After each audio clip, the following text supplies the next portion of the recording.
Hello, my name is Michael, and I'm here in Bloomington, Indiana. And recently, a friend of mine visited our church, Full Gospel Tabernacle. And halfway through the sermon, he kind of looked over and said, "So who's this guy, Abraham?" And it made me realize there's a lot of people with an interest, but they don't really have a foundation of what the Bible is about and what we actually believe. So I thought I'd like to lay a foundation of just 5 easy points. And I thought I'd go with his suggestion. So who's this guy, Abraham? And point number 1 I wanted to make, in my opinion, is Abraham. He has many names. He begins his given name is Abram, but we know him as Abraham. And a change of a name that God gave him, because He said, "I will call you Abraham," is really its ownership. You know, he's going to become a servant. And he's also known as the father of faith and the friend of God, which is just a beautiful name, I believe. There's songs written about it, that God would look at a man and say, "You are my friend. You keep my word, and you're a father of faith." See, Abraham, he grew up in a time where most people, they were pagans. They worshiped multiple gods, even his own father. But Abraham, there was something in him that God looked at and said, "You will have one God, and it will be me, and you'll follow me faithfully." But that also leads me to point number 2. He was not perfect. Sometimes we get an idea of people in the Bible. These people must have been perfect. They didn't make mistakes. They never doubted. But when you read in the book of Genesis, which is chapters 11 to 35, that's when it speaks about Abraham, and you realize he made mistakes.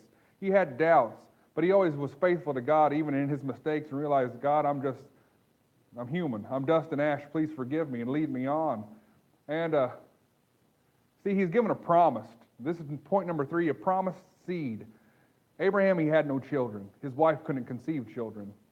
And but he was worried about it, who will inherit my land and things. But God looked at him and said, "I will make your seed like the stars of the heavens. It will be plentiful." But leading us to point number 4, he has a son named Ishmael. His wife, Sarah, looked at him and said, "I can't give you children, so take my handmaid here, according to our culture, and have a child with her and raise him to be your own." And see, that is the mistake we often make.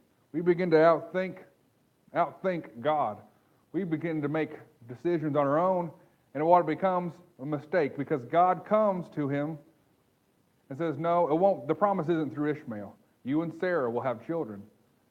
Well, she's barren. She can't have children. And at this time, Abraham, he's past this time in his life that he can have children. But God, he gives them a promise. "You will have a child." And they do. And his name is Isaac. And there is a war still between religions. Who's the promised seed? Through Ishmael or through Isaac? Well, as a member of the Christian faith, we believe the promise is through Isaac.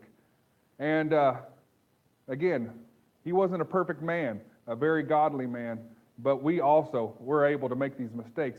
So he has Isaac, a fulfillment of a promise, and he looks at it and like, this is wonderful.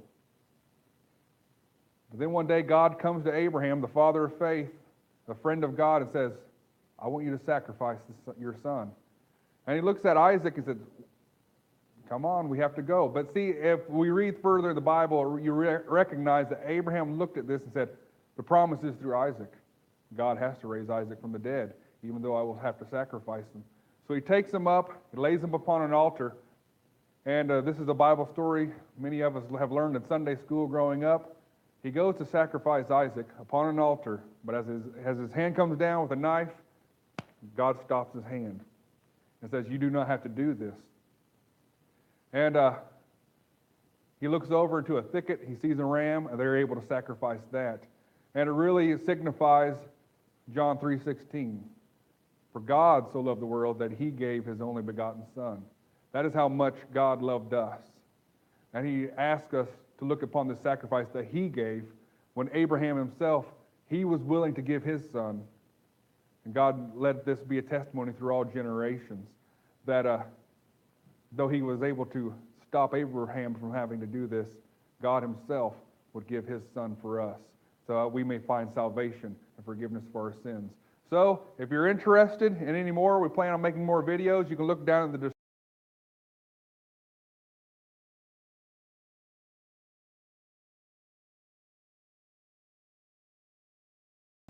And hope to see you again. Thanks.